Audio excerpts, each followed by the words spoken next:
Okay, when working in Excel, I want to point a few things out to you. Here's an Excel spreadsheet, a few things to remember. Number one, do not have any blank columns. And as you can see here, column B, even though it looks like there's something in it, there's really nothing in it. It's all in column A. When you click here and make column A wider, you can see everything is in column A. There is nothing in B or C. So to delete those columns, I'm going to select them like that. Then I'm going to right click and delete.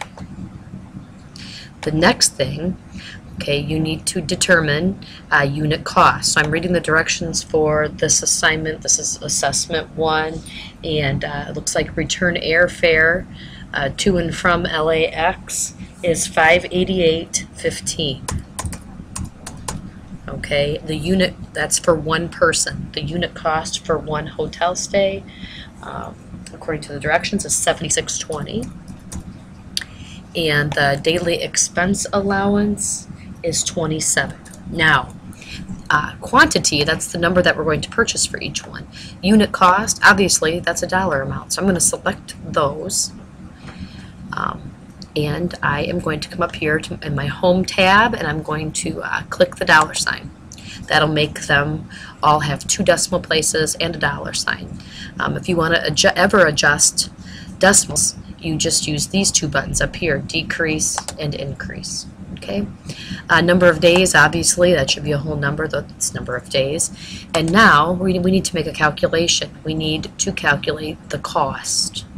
Okay, whenever you do a calculation in an Excel spreadsheet, always start off the formula with an equal sign, and then always include cell addresses as much as possible. Try to avoid typing in actual numbers. For instance, if I need to, in order to figure out the total cost here for the airfare, I'm purchasing 48 tickets at $588.15 a ticket, so I need to multiply those two. So I could technically enter the formula like this, by putting the numbers in, and the asterisk is multiplication, and then 48, and hit enter, and it's going to give me my answer. Okay. However, what if later on I decide, oh no, I don't need 48, I need 50. Now I'm going to change that to 50. My answer does not change. Okay. I'm going to undo and make that 48 again. So here's how, instead of using numbers, use cell addresses. So equal sign.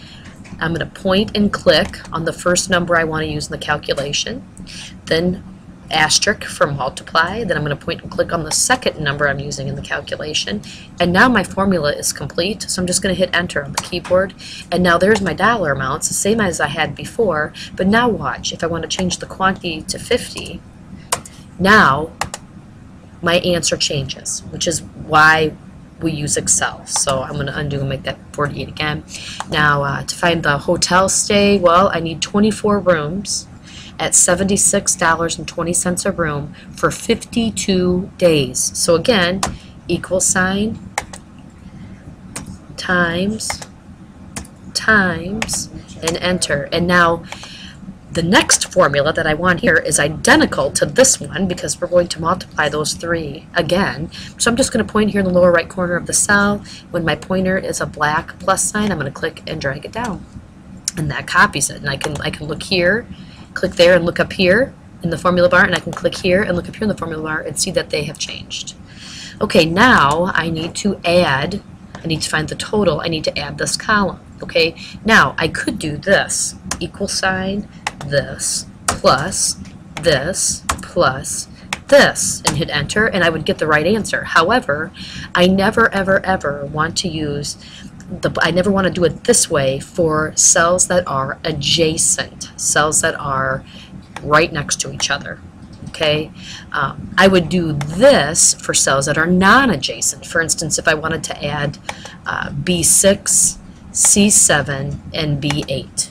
Okay, then I would use something similar to this. But since these are adjacent, I'm just going to come up here to my auto sum. I'm going to click the down arrow, click sum, and I'm going to point here and click and drag to here. I'm not going to have it include E9 because there is nothing in E9. So when it says E6:E8, I'm going to hit enter, and there I have my total.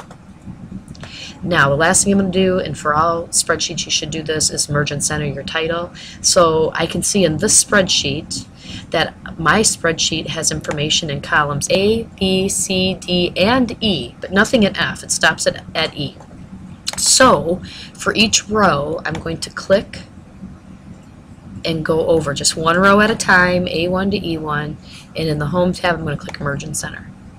And you have to do them individually. You can't do them all at the same time.